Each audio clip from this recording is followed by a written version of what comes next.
guys, it's Shay. Welcome back to the Vanity Chair. I'm here today with my June favorites. If you guys didn't know, I feel like I've mentioned it a bunch, but I did a no-buy makeup month for the month of June. So that was kind of cool because it forced me to use products that I might not have used on myself, you know what I mean, out of my collection. I actually ended up pulling an eyebrow pencil for my freelance kit that I'm in love with now, so I'm really glad I did that. But anyways, I just wanted to share with you some stuff I loved over this last month.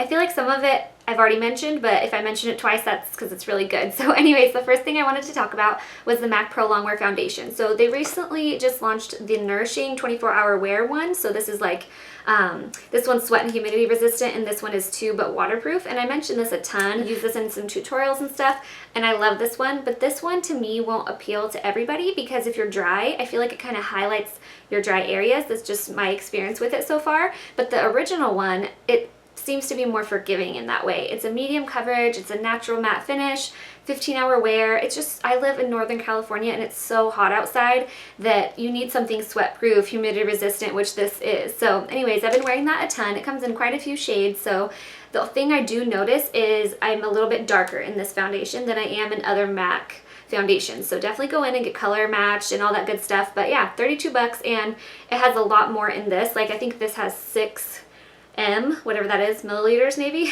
and this has 32. So you get a lot more for your money. These are both $32. So, you know, financially this one's a lot smarter, but anyways, check this one out. I've really been enjoying that. So the next thing I've really been loving is the Pro Longwear MAC Pressed Powder. This came out with this foundation a few months ago, so it is pretty new. These come in shades like light, light plus, medium, medium plus, so it's just like the colors of the mineralized line. It's not like NC or NW, so it's kind of nice because you can get away with, you know, a color longer. Like if you get more tan, you have longer to use this color. You don't feel like you have to go replace it and buy a whole new shade. So anyways, this powder is really light. You're not going to get coverage out of this. What this is for is just setting the face. It's water repellent, I think they said. So it's just really nice to top on one of these other Pro Longwear foundations because it just helps your makeup last that much longer and gives you a nice finish and really holds everything you did, all that work you did in place. So I've really been liking that, and I've been getting a ton of compliments on my skin lately, which you guys have seen me without makeup. I don't have the greatest skin. It's just all of these products that I'm using together that help keep it nice all day. So I think it's a big part to do with this. The next thing I wanted to mention is Too Faced Chocolate Soleil Bronzer. This is actually the milk chocolate that I have. I think that they actually are launching new bronzers. I feel like I saw that somewhere. I haven't kept up on my Sephora stuff as well lately because I've been trying to learn all the MAC stuff.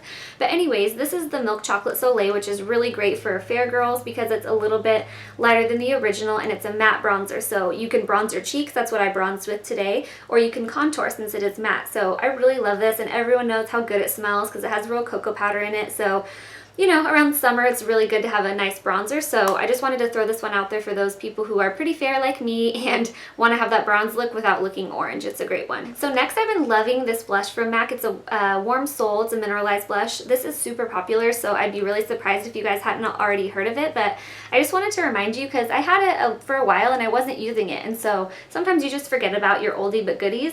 So anyways, I pulled this back out lately. It's what I have on right now, and it's just pretty. It gives a really pretty bronzy glow kind of a look, and if you're super fair or even more tan, you could wear it and it'll just be nice summer blush to me. And this is like my go-to if I have a bolder lip on or a bolder eye because it's not overwhelming and it just has a little bit of shimmer. I said I was wearing it, of course, but I'll just swatch it in case because I have like a lot of highlighter and bronzer on, so I want you guys to be able to see what it looks like on its own. So it's right there. See how it's just very subtle, just gives your cheeks a little color so you're not like a flat all one color without being overwhelming.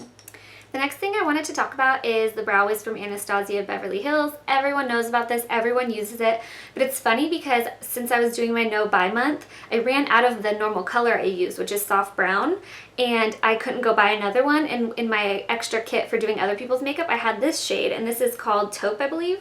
Yeah, Taupe. And I would normally never buy taupe for myself because I have brunette hair with blonde highlights, so I would think taupe kind of goes with like ashier blondes or maybe people with gray hair. But I pulled it out because it was kind of the only color that I had that would work for me besides, you know, soft brown, which I normally use. And this is what I've been wearing for like the last 3 weeks, and I absolutely love it, and I would have never ever thought to pick this up, so it's kind of cool. So next time you're in Sephora, try out colors you wouldn't normally try and see if you like them better, because I do. So this is what's in my brows right now. The only other thing I have in there is clear brow gel, and to me it just almost made it easier to not have errors. You know what I mean? If you have a too dark of a pencil or just right, if you go a little crazy, you have to really spoolie it out to calm it down so it doesn't look like big drawn on brows, where this one I feel like I have a little more room to you know, go overboard because it's light, so it's not going to be too much. So anyways, I've been loving that, and Anastasia makes a great brow pencil. You guys should definitely try these if you haven't already. Next, I wanted to talk about kind of a little combo. So I have winged liner on today, but a lot of this month I've been just kind of too lazy. I've just been like throwing on my makeup and not doing all the time to do like winged liner. I've just been putting like chocolatey browns or dark purple Sephora liners that I just got like a big multi-pack a long time ago of Sephora liners. It was like a 10-pack, so I've been trying to use those up. And this one's called Cocoa. It's number 14, and it's just like a dark sparkly brown. And I've just been doing like a quick little line on the lash line with this, and then taking a MAC 212, which is just a flat definer. Sigma has this. You can get these kind of brushes everywhere. A lot of people have angled ones, and you could use that too, but I just like this flat one.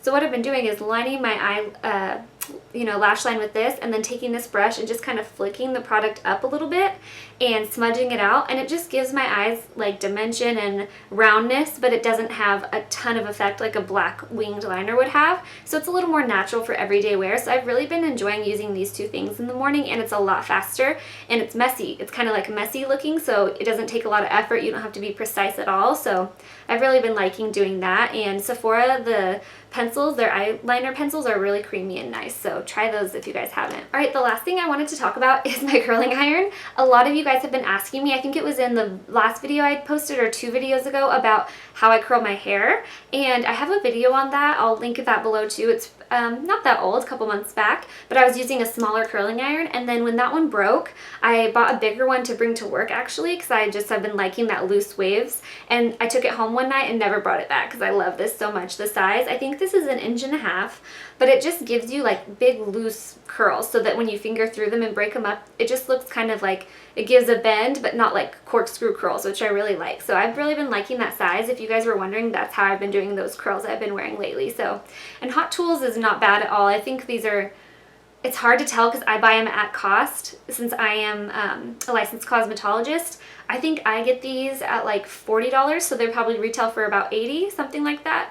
So anyways, they're not too bad. They last forever. My last one I always used, my pink one, I had for like 4 years, and I used it almost every day, so they last a long time. Alright guys, that's all my favorite products for the month of June. Thank you so much for watching, and please leave your comments below of your favorite products. I love hearing from you guys and getting to try out the things you suggest. And yeah, thanks for watching. See you later.